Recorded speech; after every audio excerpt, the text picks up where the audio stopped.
JSB Talks Digital.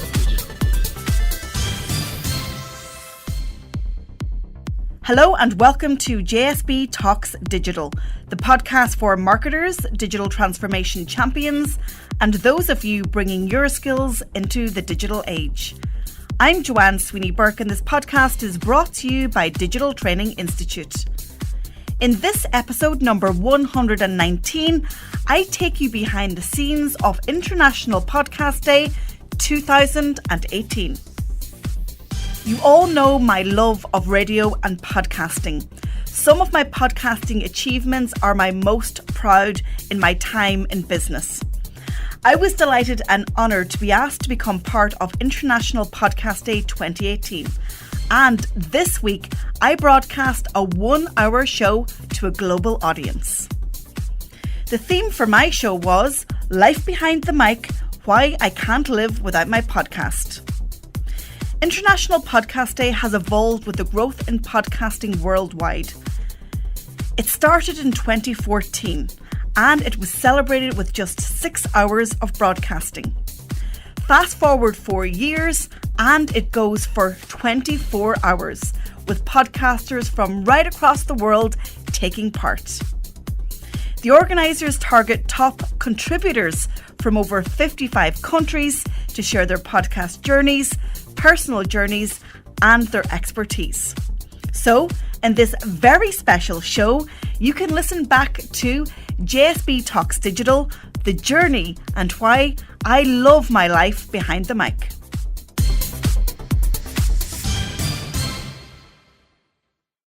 Hello, everybody, and welcome to International Podcast Day 2018. We are continuing our 30-hour live coverage, bringing you 40 podcasters from 16 countries to celebrate International Podcast Day. In this hour, we have Joanne Sweeney-Burke and Amanda Webb.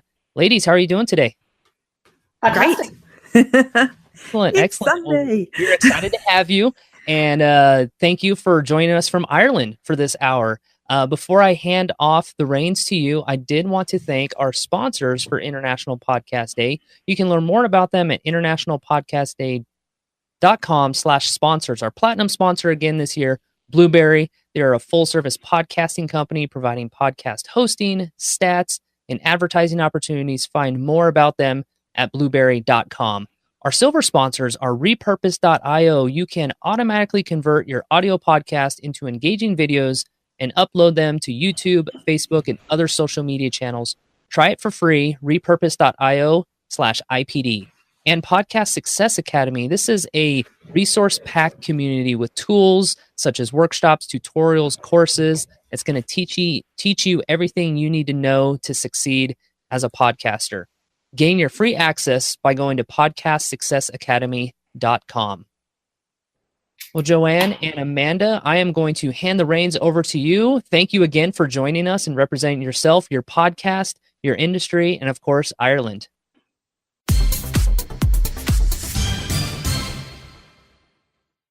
How are you? I'm good. I'm all like dressed for the top of myself and not the bottom of myself because it's Sunday. You don't want to. Do you want to see what I'm wearing at the bottom half? Go on. Dare to share. It is. Oh, I don't know if you can see. It is a zebra onesie.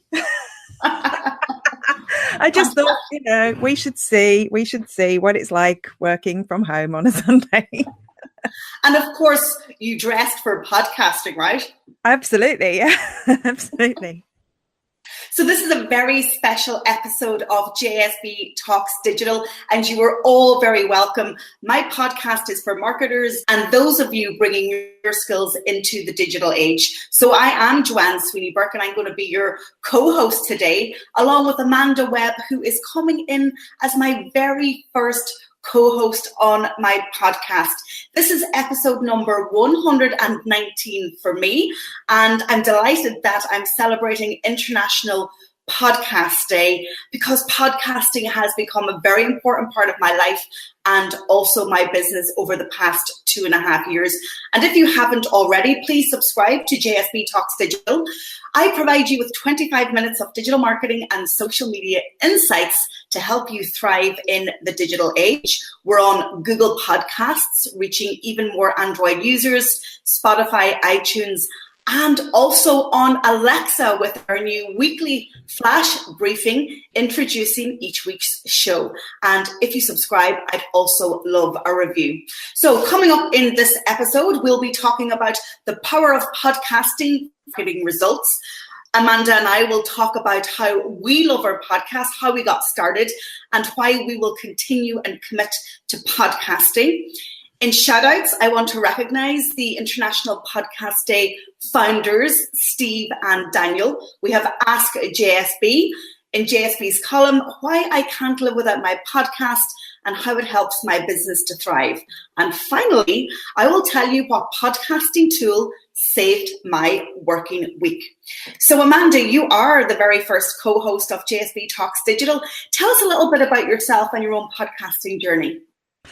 My name's Amanda Webb, much like Joanne, although we service slightly different markets. I'm a digital marketer. I teach people how to use social media, blogging, content creation. I'm a content creation addict is how I describe myself.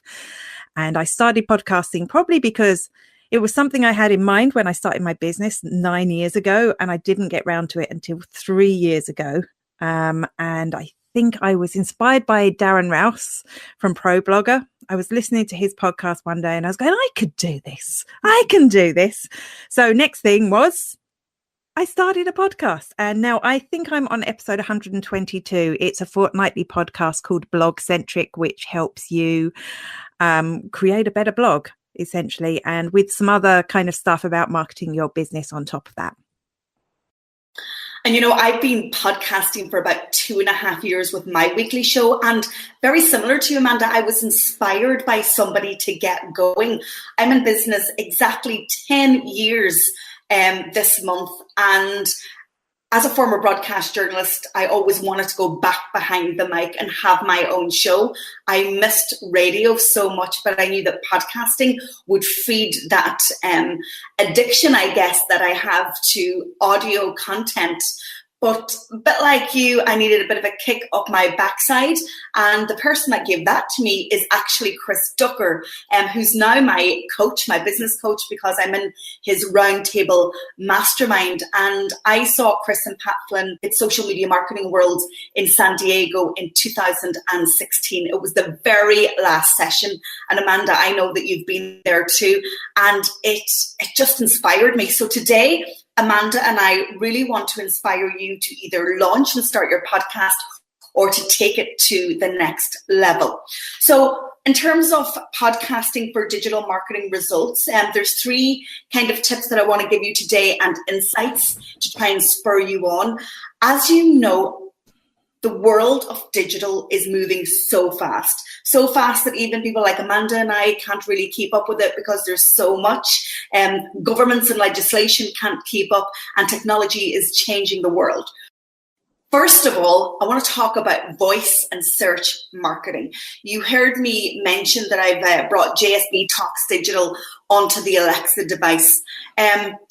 ComScore estimates that by 2020, more than half of all searches will be done via voice.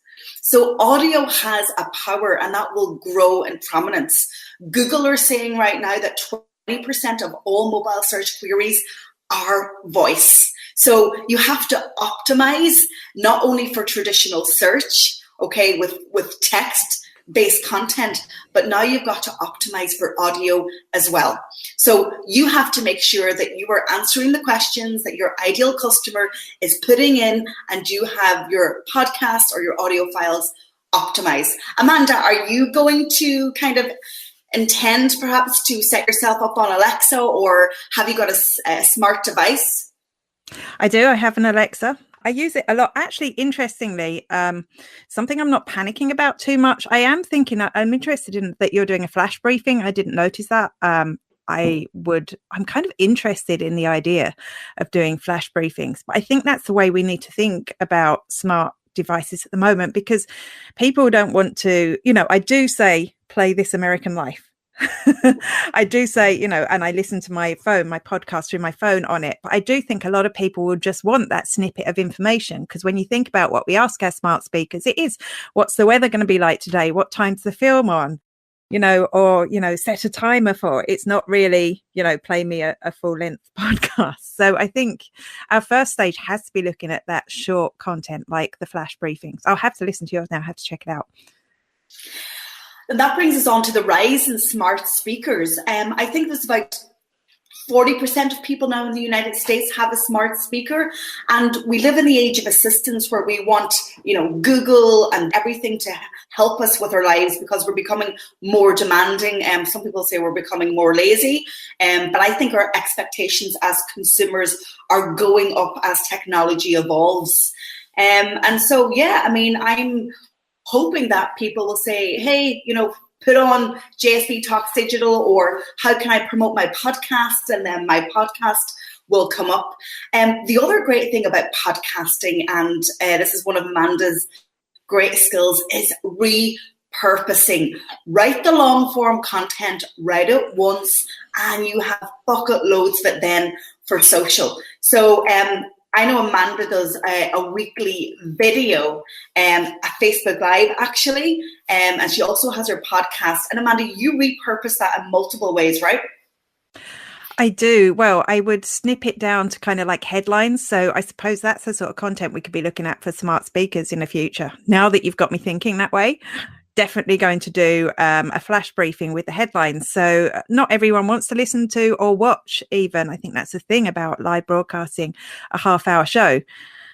But you can repurpose that as a podcast. That's something I've been thinking about, but I think it's going to take quite a bit of editing. So you're going to need to hire an editor. You can't just go and take the audio from your live broadcast on Facebook and dump it into a podcast. You're going to need to edit out the Facebooky bits if people are going to keep listening.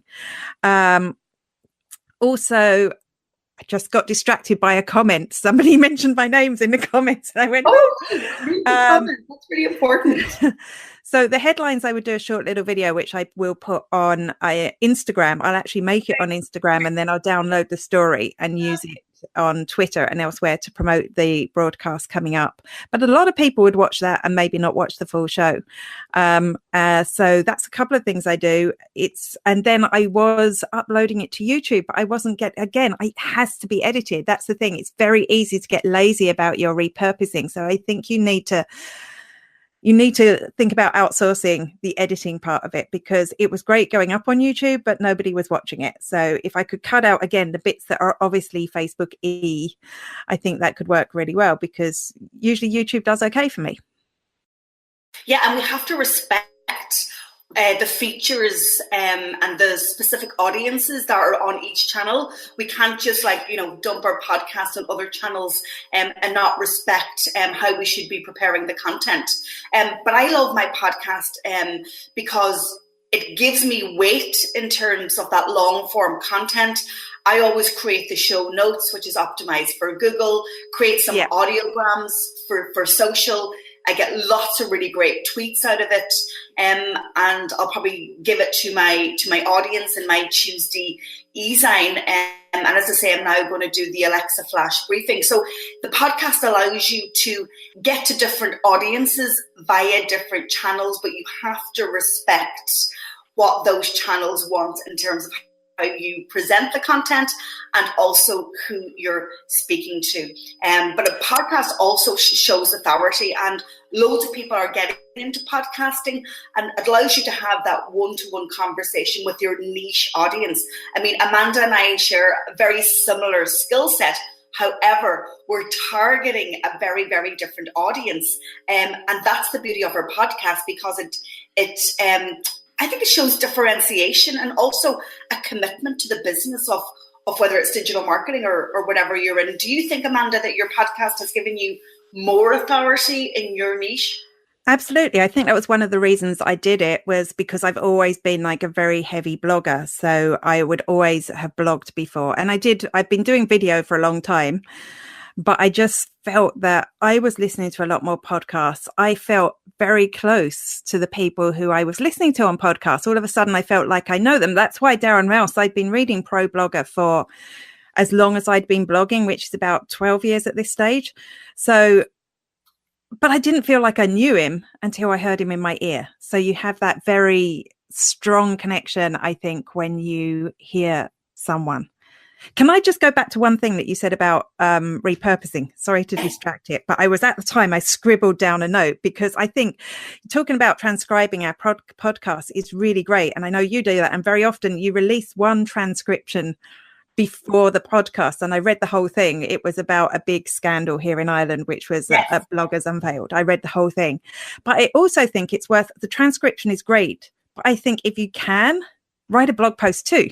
So that's another thing out of it. So I don't like my transcriptions. So I always try and write an even better blog post, because so many people will want to read rather than listen. And then you're giving them three options. You've got the transcription for people who maybe, can't listen. And then you've got the blog post, which gives that extra value as well. Sorry, I know that was off track, but as you said it, I scribbled that down really quickly. That's a great tip. And, when people read your blog posts, they're not only looking for that tactical or how-to, they're actually looking for our opinion, right? Absolutely. Yeah, exactly. They want to. And I think very much it is hard sometimes to read a transcription, because we do. If they were reading us now, and we're talking 10 to the dozen, that's a lot of words. So sometimes it is just easy to clarify the key points in a blog post. Have you had any interesting clients or invitations to speak at events from your podcast, Amanda? Has it given you real tangible opportunities that you can identify? Very much when I'm at events, I'm meeting people, and it has definitely taken the coldness out of introductions. People will come up and tell me they listen to my podcast and then talk to me like they know me, which I think is a big difference. So, when you're meeting people, obviously when you meet somebody for the first time, that whole networking thing, it isn't just meeting them and giving them a business card, it's fostering a relationship over time. But actually what the podcast has done for me, it's taken a lot of that time, and which is good, because I don't get to go to as many events as I like. It's taken a lot of time out of it. People are already there listening to my podcast. They've already made a certain decision about me because they feel like they know me. So now we can get to talking about business. I can give them my business card. We can set up a meeting. I think that's been a big change for me. So I have a really nice story that I'll share. 2 years ago, actually. So I've been podcasting for about 4 or 5 months. And I'm always looking for case studies and new examples that I can share with my listeners. So I was doing a show about Snapchat, and it was actually just around the time of the Brexit referendum in the UK, when that big decision was made and Brexit was announced and it was to become a reality. And so I started to follow a former broadcast journalist called Cleona Connolly on Snapchat. And she's now a press officer in the EU Parliament with the EPP group. And she was Snapchatting the live reaction from the Parliament, explaining what Brexit meant, what the implications were, because, as you know, it's a very complex topic, right? Having a country leave the EU and the implications. Amazing case study. So I invited her on the show, and we had a great chat about it. And she shared the podcast then with her colleagues. And 2 years later, I am now working with the EPP group in the EU Parliament because they discovered me off the podcast, which is fantastic. And you've had 122 shows. I have 119. That's an interview every week. My network has grown exponentially, and I've only ever had one person refuse to come on my podcast. Oh, really? Yeah, which I was very disappointed about. You'll have to tell me later when nobody's listening. So most of mine are solo podcasts. most of mine have been solo podcasts, so it is slightly different. It is just me sharing what I know and what I've learned. And when I was thinking about what podcasting has done for me in preparation for that, that's been part of it. It really keeps you on your toes, knowing you have to produce a show every week, and particularly when I do interviews sometimes, but most of the time it would be specifically about that. So knowing I have to prepare that every week, I have to learn about a new topic. It really keeps me ahead of my game and keeps me on my toes. I think that's huge for me. So although I haven't been getting the network out of it, and I've been rejected once as well, and I was livid. I was helping you out. Do you not see that?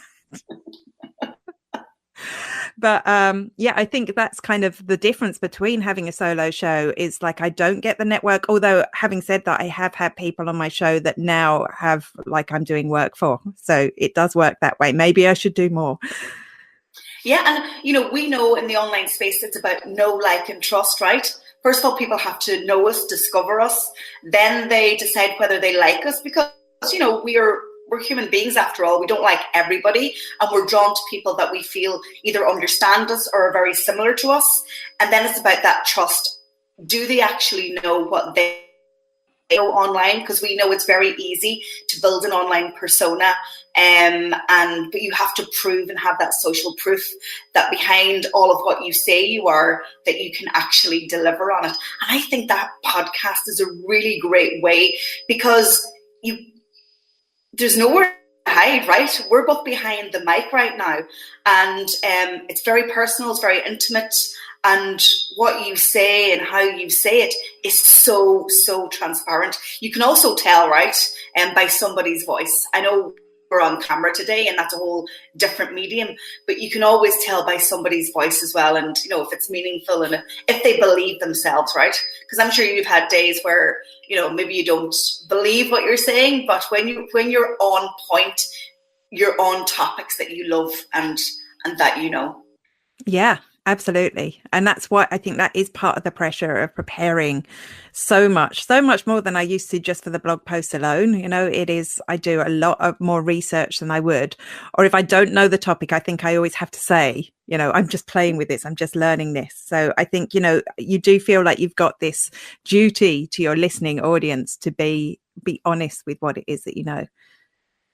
So let's talk about your process. Because I think process and podcasting is very interesting. And that's probably one of the reasons why people don't start, is because I don't know how to, do you write the script first? Do you ad lib? Do you do bullet points? How then do you edit? What's your process? And then I'll share mine.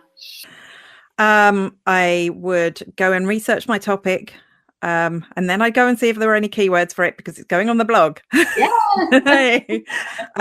And I'll do it whether there are or not. I just go and do research that. So I'll come up with a kind of a big long list of topics. I use Trello for that. So anytime I have it, so whether I'm on my phone or on my computer, I can just throw in my ideas as I have them. And then I will write a rough draft of what the blog post is going to be. And then I will take key points out of that rough draft and record the podcast. So it's a bit of reading off screen, but I think that always sounds so much like you're reading off screen that I've tried to not do so much of that. I try and, ad-lib around the points that I've got. Although having the points there stops me going off on a tangent, because that's so easy to do. So that's it. I'll record it. I don't do much editing at all. I will put in, I think every, 6 or 7 minutes, I'll put in just a little jingle, because I think, you're coming from a broadcast background. I'm coming from a broadcast background. We know people need a little kick now and then before they fall asleep.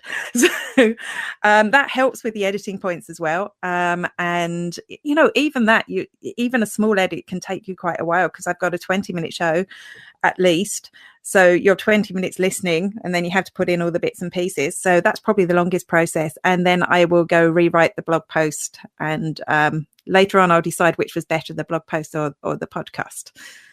And then I have a promotion schedule. That's it. I have a promotion schedule. On doing the blog post, I mean, mine is more show notes than blog post. So I'm going to start thinking about adding an extra layer, or maybe how I do it when I'm writing it. So I would start off and I think about the topic, have a look at keywords. Is it right for my audience? And I write everything in longhand. It's just the way I am, because I love to write and I think better when I'm touch typing. So I have 8 segments in my show. So we've got the intro, social media news, interview of the week, shout outs, Ask JSB, JSB's column, tool of the week, and then the outro. So again, 25 minutes broken into 8 short, snappy sections. And then having that other voice, I feel, just gives it that less of me, more of somebody else. And in fact, Ask JSB is a relatively new segment. I added about 6 months ago because I found I really need audience engagement, right? I wanted something a bit more. So Ask JSB is where I go to the public and ask them to ask me a question, and then I'll answer it on the show, and I'll give them a shout out and a name drop as well. But I actually have always had an editor, a podcast editor, because it takes time, right, Amanda? Too much time. Yeah. It's something I'm considering. So I've always outsourced it. Owen is amazing. I actually do my podcast in the studios of Flirt FM. It's in the National University of Ireland at Galway in the west of Ireland here. And it's actually where I trained as a broadcast journalist. So when I go back in there, it feels really safe. And, it's an environment that I'm very comfortable in. And I don't know about you, but when I go into podcast mode and it's just Owen and I in the studio, I go into a complete zone and I feel really safe there. And all the troubles in my life and all the world just disappear for that 1 hour, and I absolutely love it. Yeah, no, it is. There is that. So you're an hour long. I didn't realize that, and I've listened to some. Owen and I having a chat. Do you know what I mean? So we record, so I'll come prepared and I'll do all the sections, and he's at the sound desk, right? And yeah, we have chats about this and that, and then I have loads of bloopers and I have to stop and start again. So yeah, do you do yours live? I do, but there is often I do a thing. Actually, there's a guy called Colin Gray. I don't know if he's doing one of these sections. Yeah, he's been on my podcast too. I was listening to his podcast recently. He did a whole one about launching a podcast, and I've started copying one of the things. So if I make a mistake, I make like a cluck cluck noise that makes, so when you're editing, you can see that really easily. I used to clap, but then I'd always forget I clap. Whereas it go, so I will obviously fluff my words now and then. Or we all do, particularly when we want to say something intelligent. So that helps me cut out the bloopers. So sometimes I manage to do it perfectly the first time and I have a little party. And other times there is a lot of editing to do. Actually, I've used my bloopers as content. So Christmas is coming up, and I was just having this conversation with Owen. I was like, Owen, you're going to have to do my best bloopers of 2018. So I use it as content, and a lot of the time it's actually me going into fits of laughing, and then Owen laughs, and then I just can't talk. So last year I was doing a piece of social media news, and I was talking about Instagram, and I was talking about the biggest brands on Instagram, and Victoria's Secrets is one of the biggest brands on Instagram. And then I decided to talk about that famous Father Ted episode where they're in the lingerie department. And I just knew when I started talking about it, I was visualizing it, and I collapsed into laughter. So for those of you who are watching around the world, you have to Google Father Ted and maybe in the lingerie department. It's very, very funny. It's very funny. So yeah, the process is all important. But now when I'm writing my podcast, it probably takes me about 40 minutes. I have it that nailed down. I go into the studio with Owen. It's kind of a release. And then Owen packages it up and he emails it. And then one of my team members will put the show notes together, create the graphics and do the promo. So you see, I have a bit of help. But it allows me to commit to the content and showing up, because a weekly podcast is a big, big demand. And I've never missed a week, touch wood. And wouldn't you feel bad if you missed a week, Amanda? I have, I think, about 3 times. I think 3 times, and it does. And you know, one of my most listened to podcasts was one I did because my mother got sick last year, so I just couldn't do it. There was no internet or anything where I was, and I put up a podcast, What's Happened to the Blog Century podcast, and it's one of my most listened to episodes. But yeah, the guilt is huge. It's like, does this mean I'm not doing it anymore? I think that's the thing. You know, you start wondering if you've missed your commitment, will it stop? Yeah. And I don't want it to stop. So actually, Steph has actually put the YouTube video of Father Ted in the chat. Well done, Steph. Thanks so much, Steph. I won't play it now because I need to get to the end of this show. And I'll absolutely just collapse. Shoutouts. Let's give a couple of shout-outs now. I think it's really important to acknowledge what Dave and Steve have created in International Podcast Day. I know that when you speak to another podcaster, there is an immediate affinity with each other because you know that you've met somebody who's really passionate about a topic and who is committed to it, and they show up, whether it's once a week, twice a month, or every month to do it. And so, yeah, I mean, Steve came up with the idea in 2013, launched the first International Podcast Day in 2014. We know there's an International Day for most things, right? You know, Love Your Cat Day, or, you know, International Nutella Day, but Podcasting Day is so important. And I think as podcasts grow in popularity and even awareness, then I think perhaps we're earlier out there, and you know, we will gather more pace as more people become aware of them. So Daniel and Steve, or Dave and Steve, thank you so much for creating International Podcast Day and bringing all of us podcasters together, because even through the chat and in the lead up to it and afterwards, we're meeting new people, and you're helping our voice amplify across the globe, and we really appreciate that. And Amanda, maybe you'll host next year. Maybe, and then you'll be the co-host. You have to. We'll both host. But it's actually nice having a co-host. I was thinking about today, and I said, well, it's a whole hour. My show is usually only 25 minutes. And I thought it would be a great idea to bring another podcaster on. And yes, so let's talk about our favorite podcasts, or even the last number of podcasts that we've listened to. Who do you listen to? Apart from yourself, of course.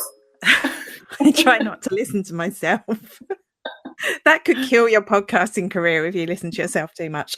Okay, and marketing wise, I listen to the Marketing Companion, which is Marcus Schaefer and Tom Webster. You know what? It's a marketing podcast, but it's hilarious. Like, I'll be walking along the road, like laughing out loud, and people are looking at me.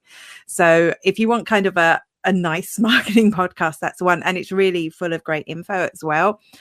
I listen to Michael Stelzner's podcast, which I think everyone in digital marketing does.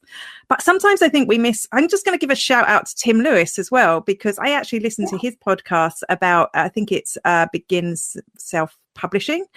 It's really, really good for anyone that's thinking about producing a book. And if you're podcasting, you should. From a non-marketing perspective, obviously I mentioned This American Life, but I think everyone listens to that already. I just listened to, there was an Australian one that I was recommended by Donna Moritz, who is like another social media marketer, and it was a true crime one. I usually don't like true crime because I always think they did it. Do you have that as well? I'm like, you're not going to convince me. I think they did it. But this was really good. It was called Teacher's Pet. And it was about the story of somebody who possibly murdered his wife and got away with it. And I was totally hooked on that. Things to Blow Your Mind is really good as well. I could keep going, so I'll let you chip in with a few. I just have to say that I love podcasts because I feel that my brain doesn't have to work so hard compared to reading. You know, when you're working all day, I find it very taxing to have to go in and to read some more. So when I'm listening to something, I can also dual task. So in the car and traveling. So from a marketing perspective, Absolutely. Michael Stelzner, listen to that a lot, especially going in and looking for particular topics. So rather than as every show is released, I go, want to get some fresh ideas about a particular social media marketing topic, and I'll go in and I'll search. I also listen to Chris Ducker because he's all about building the brand of you and commercializing you. So I'm always looking for sales tips, and he's also got some great guests on and people who've already done it. So there's always lots of takeaways. I'm a sucker for Oprah and Super Soul Sunday. I went to sleep last night listening to her interview Jack Canfield, who's the author of Chicken Soup for the Soul, about finding your purpose. So maybe it's just a stage of my life where I am now. But yeah, a lot of personal development stuff. There's some great podcasts to listen to. And the other thing about listening to podcasts is you get ideas for people's style. And you know, I don't know about you, Amanda, but like 120 plus shows in, are you ever thinking about changing your format? Or is like the golden rule that you don't change your format because people love the repetition and the consistency? I'm totally thinking about changing my format. Like I need to tell myself I can only focus on one thing at a time. So this year I've been focusing on my Facebook Live because the podcast is doing fine. It's ticking along, you know, but I would like to maybe put some segments in. You know, it's always just been, this is the show, and, you know, there's a little intro at the beginning and there's an exit at the back. So I need to think about the segments. I would like to make it more of a show than just the podcast. So that's something I've been thinking about. But all year I've been slapping myself and going, no, you cannot touch your podcast until next year. This year is all about Facebook Live. I can tell you that's paid off for you. Committing to, you know, one long form piece of content, and you show up live like at the same time every Friday. I mean, that has paid off. But you did it after the podcast was established, right? Mm-hmm. Yeah. You moved on to another show. Yeah, I was blog, then I was video, regular video. And that's because, like, I come from film and TV. Video seemed easy. Then it was podcasting, and then it was Facebook Live. So, like, the video evolves over time anyway. Whereas I think the podcast could do with a bit of shining up. I was actually producing some new images for it there the other day. So I'm waiting until 2019 when I can spend a bit more time on it. Fantastic. And I should also mention that Amanda is, like me, we are finalists in the 2018 Blog Awards, right? Mm-hmm. In the same categories. In the same category, both the same categories. Yes. Good luck with that. Exactly. We'll see how that goes. We'll keep you updated, folks. So is it the 27th of October? Let me just check my diary. Sounds rightish. Yeah. Yeah, so it's the end of October. So best B2B and best marketing and communications blog. So yeah, fingers crossed that one of us comes home with the bling. Yeah, absolutely. Yeah. But something about awards, though, that as soon as I hear I'm up for one, I just start bumbling my blog. So I went through, like, after I was nominated, I went through like 2 times when I didn't even publish in a week, which is not like me at all. It's just I couldn't. The pressure to make it perfect. Good for watching. Exactly. Yeah. So that's going to be my excuse if I don't win. Well, I tell you what, not always, but oftentimes I come second. I rarely come first at anything. I'm like always runner up. So I kind of need to cut that chain. And if it's not blogging, I'll have to do something else. But I'm never going to. Podcasting awards. We need to start the Irish Podcasting Awards. Oh, that's an idea. Actually, they don't exist. Don't hold me to that now. This always happens to me. Yes. Well, you actually founded the Irish Blog Awards, right? I did. Blog Awards Ireland. It was before it was called Irish Blog Awards, and it was managed by someone else, and they stopped doing it. So we decided to do it, which is why it's called Blog Awards Ireland. So essentially it's the same thing. I left it a few years before I'd enter, even though people were going, no, it's fine, you can. I was going, no, that's just a bit weird. So I left it, I think 3 years I didn't enter, and now I won one last year. It's behind me. I don't know. Can we see it? Not really. Yes, I can see it. V, because I see the V sponsored by V by Berry. It was last year. So yeah, that marketing category, I tell you, it's a tough one to win. So let's see. I wrote an article about a blog about the Pope's visit to Ireland, so I'm thinking that was a bit unique. Maybe it'll tip the interest of some of the judges. Ask JSB. Okay, so Amanda, I'm moving on to the segment on Ask JSB, and considering you are my co-host today, what would you like to ask me about podcasting or anything? Okay, and I'm going to say, if anyone wants to leave a question about podcasting or how Joanne does anything, do, while she's answering my question, which is the big one. Promoting your podcast. Do you have a system? How do you get people to actually listen rather than just, I think there's a specific challenge for podcasting that us digital marketers aren't used to. We're getting people to click a link to read something. Whereas when you're podcasting, that's not how it works. People have to subscribe. Very few people obviously are going to listen on a computer. So how do you do that? Yeah, there's kind of multiple ways, right? Because you have to do a bit of everything because people are different and they'll respond to different calls to action. So we have a promotion process. So we'll always optimize the blog post and the show notes with the audio embedded. So hopefully that will gain organic traffic and some new listeners. And we always repurpose some of the content into tweets, and we get put out about maybe 10, 12 tweets in the immediate week. I create an audiogram, so a nice soundbite for my interviewee, and also quote of the podcast. So I'll create a quote graphic. I also try and leverage my interviewee's audience. So I would send them the audiogram file, the graphic, because their face is on it, right? So they're going to love that. And the link, and encourage them to share and to tag us. And more often than not, they do. So every week I'm getting exposed to a new audience by leveraging the person who I've interviewed. And they're usually from the world of marketing or business in some way. And I have some people who tweet every single week that they're listening to my show. I've never asked people to do it, but there's 2 or 3 that do it every week. And I tell you, that makes me so proud. That makes me so proud.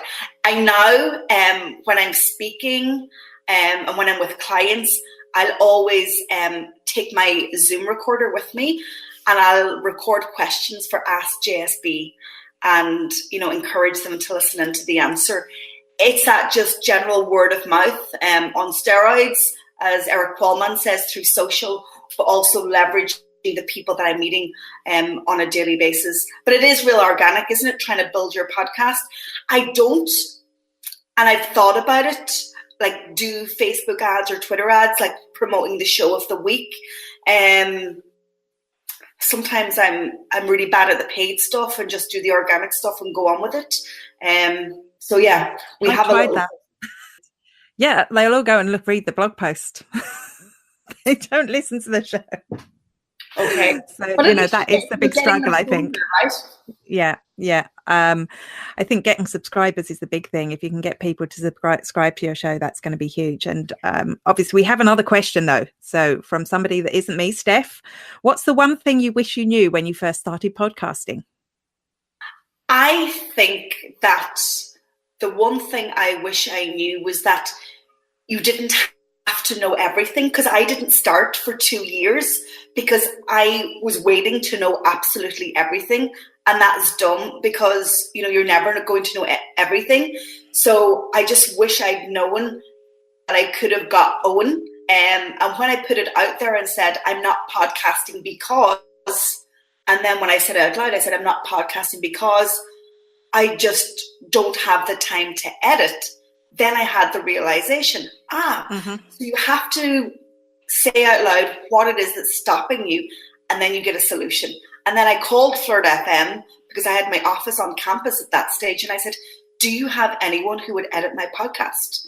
And Owen's been with me, and I go into the studio. So yeah, don't wait to figure out the how-to, because that will come. You've got to commit and do it. and make sure that you say out loud what it is that's stopping you. And then ask other people. Amanda, in our world, people are really good at giving you feedback and advice. Yeah, it's very true. Is there an answer that you have to that question? When I decided to podcast, I had like a Skype headset. And my first podcast I recorded on the Skype headset, and I used GarageBand. I still use GarageBand. I know I shouldn't. I knew I should use something better, but I use GarageBand. So I think I'm one of those people that just decides to do something and goes, okay, let's see what we can muddle together. And I used that for a couple of weeks. Then I got this, which is just, somebody asked earlier. They said I sounded good. I just sound good. This is just a Blue Yeti, which does sound really good, but they're under 100 quid, 100 euros. Just for the Americans who are still watching us. Quid. What currency is quid? It's anything, any currency in Europe. It covers all bases. But obviously in the States it would be bucks. But 100 euros, yes. Samantha Kelly has just chimed in, and she says, "Hey ladies, really proud of you sharing on Twitter." Samantha Kelly is the tweeting goddess. She's the queen of Twitter in Ireland, and she's also spoken on global stages around the world, and she has the Women's Inspire Network. So this is a global community of female entrepreneurs who are doing it for themselves. And actually, Amanda, you're speaking at that event coming up in Dublin in October, right? Yes, speaking about Facebook Live. So, and also there's some amazing speakers actually worth coming to Dublin for. It's always worth coming to Dublin, but you've got an excuse now. We have another question. So, how long does it take to put an episode together, especially the edits? So I can answer the edit bit. You can answer that. Well, you've already said an hour. Yeah. I write it in about 45 minutes. Then I go into the studio and I hang out with Owen for an hour, and then he edits it for me. So for me, it's an hour and 3/4 in total. And for me, 4 hours. See, yeah. It's not just the editing, it's the writing and the rewriting and the editing of the writing as well. But, if I could outsource that, just the editing of the podcast, that would make a big difference. And also it's easier to keep a schedule, I think, when there's somebody waiting for the file. Absolutely. So let me just check our time. Okay, we've got about 15 minutes left, which is great. Are there any other questions? Well, just really excited to speak with you next. Okay, so I think that's Ian who's coming up next. Fantastic. And Samantha's just left a link to the Twitter handle there, Women's Inspire IE. So go and follow on Twitter. Do come, seriously, if you haven't been to Dublin, I'm serious here. It is the best city in the world, and I've been to a lot. And I'm not from Dublin, so I can say this. And the after parties are really good after the events, right? Yeah, absolutely. Yes, I can't wait. Be great fun. So let's talk about, I've been thinking about my podcast and going niche. And in fact, I haven't branched out. Maybe I've added another layer. So about 2 years ago, I began to look at the niche of public sector marketing. So those who are working in a communications role in a government agency. And that all started from me working as a journalist many years ago and doing my first master's on a policing inquiry, and then my digital marketing master's on how the police force in Ireland use social media. So this was a real challenge for me. When you pivot in your business and you have this long running podcast that you've built up the brand, you've built up the audience, and then you decide to go and tap into a new niche, what do you do? So I had this problem, and I said, I don't want to dump JSB Talks Digital because it speaks to all marketers, right? Whether they work in the public sector or the private sector. But I knew that I needed niche content to hone in and to feed into that public sector market, because their communications function and their challenges are quite unique because they're not selling a service. They are providing a public service. So let me tell you what I came up with. And Amanda, I'd like your feedback on consulting, right? Give me some free consulting on something. So what I've done is, my second show is only out tomorrow. So on the first Monday of every month, I release a bonus episode of JSB Talks Digital, but it's called the Public Sector Marketing Pros episode. So they will get one a month, and it's based on a topic that speaks to them. I'm still housing it in JSB Talks Digital, but it's almost like on YouTube, a playlist, like a special series for my podcast. So my question is, if I continue to stay in this niche, do I completely transform JSB Talks Digital to always be public sector marketing pros, or do I keep my bonus episode? So I'm trying out the bonus episode, I guess.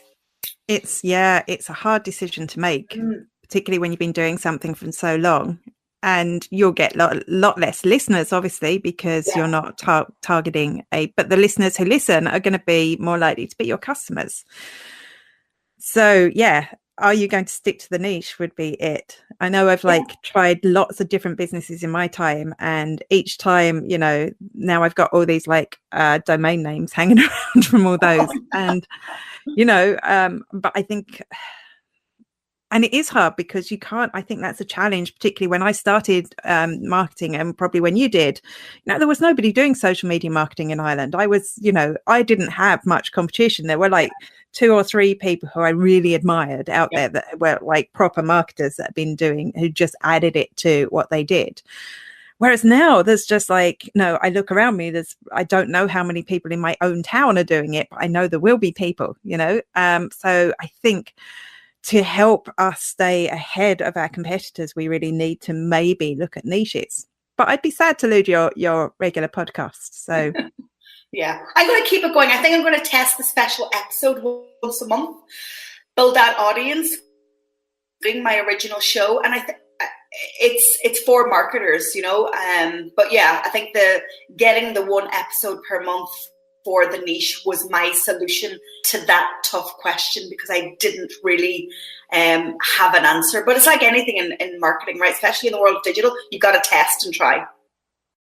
Yeah, and I'm kind of thinking, as much as you're going to want to do the other one, you're at some stage you're going to have to go, well, is this delivering me customers? Because you're going to lose interest in podcasting if it's not. So you might find that the public sector one starts creeping in and taking over, or maybe just put a new leaning on your regular podcast and have a section, maybe it's the interview each month, but keep the other bits, the same. Because I know that would be me. After a while, I'd just go, no customers, I can't be doing this anymore. The gremlins would be sneaking in at me, quite rightly, telling me to, this isn't work, this is fun. And it's true. And I'm so glad you made that point, because we haven't made it up to now, is that, we're podcasting not as a hobby, even though a lot of people do. We're podcasting because it brings us business, right? Mm-hmm. Yeah, exactly. Yeah. So we have to make sure that our time is well spent and our focus is in the area that is bringing us a return. And in that case, it's paying clients, right? Yeah, and it's not always like somebody listens to the podcast and buys from you, but it's the podcast gets you established in the niche that you want to be in. And that's the thing, isn't it? If you want to be, and you are, I don't know anyone else that's fighting you for it either. So that's good news. Don't say it too loud. But, if you want to get established as that person, maybe you need to. But then, you know what? Public sector marketers are interested in all the other marketing stuff as well. So it could just be a slight change of focus. It wouldn't have to be getting rid of it completely. Thanks, Amanda. That was some really helpful consulting advice on a Sunday afternoon. Social media tool of the week. So let me move on to the second last segment of the show, and it's the tool that saved my working week.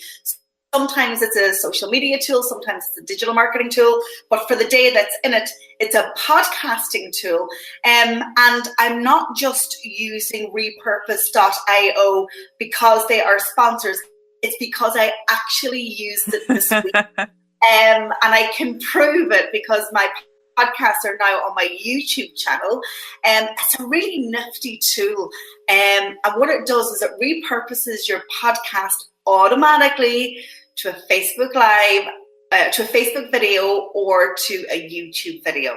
It's really cool. So I'm paying $12 a month and you connect your RSS feed, you connect your accounts, and voila, it does it for you. So if you don't have an editor, if you're on a small budget and you want to get more exposure, then it's a really, really good tool.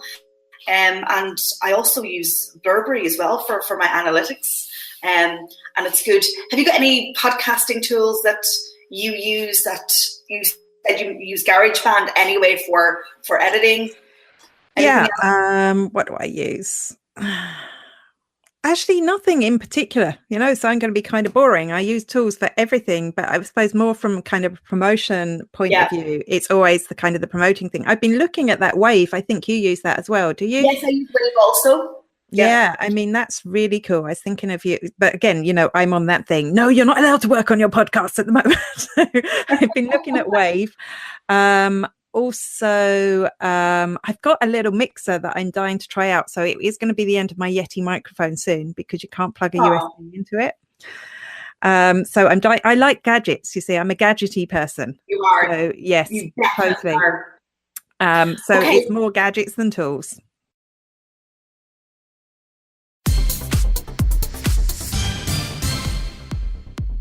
So we are coming to the end of our hour on International Podcast Day. You have had Joanne Sweeney-Burke from Digital Training Institute and my co-host Amanda Webb, spiderworking.com, and her podcast is blog centric. Did I get that right? You did. I just want to thank the organisers of this special day for inviting me along. It's great to represent my country and to represent digital marketers on this global podcasting stage. A big shout out to Owen, who's my podcast editor, Owen Finn, who creates my jingles, Grace, who does the social promotion, and Jamelia, who set up my podcast 8 years ago and who's still with me. She's actually in Cape Town. Thank you so much for having us. JSB Talks Digital on all of the podcast platforms. And if you have a question for next week's show, use the hashtag AskJSB on Twitter or Instagram, and I will show up and answer your question on my next episode. Ladies, I can't thank you enough for what you have brought to the table, and amazing content. The ladies in the chat room are going crazy over you. I just think it's awesome. It's really, really great, and I truly appreciate you coming and representing your country and your visions and your processes and all the associations with it. So, Amanda, Joanne, thank you for being a part of our very special day of International Podcast Day. Thank you. Thank you. See ya. Bye-bye. JSB Talks Digital.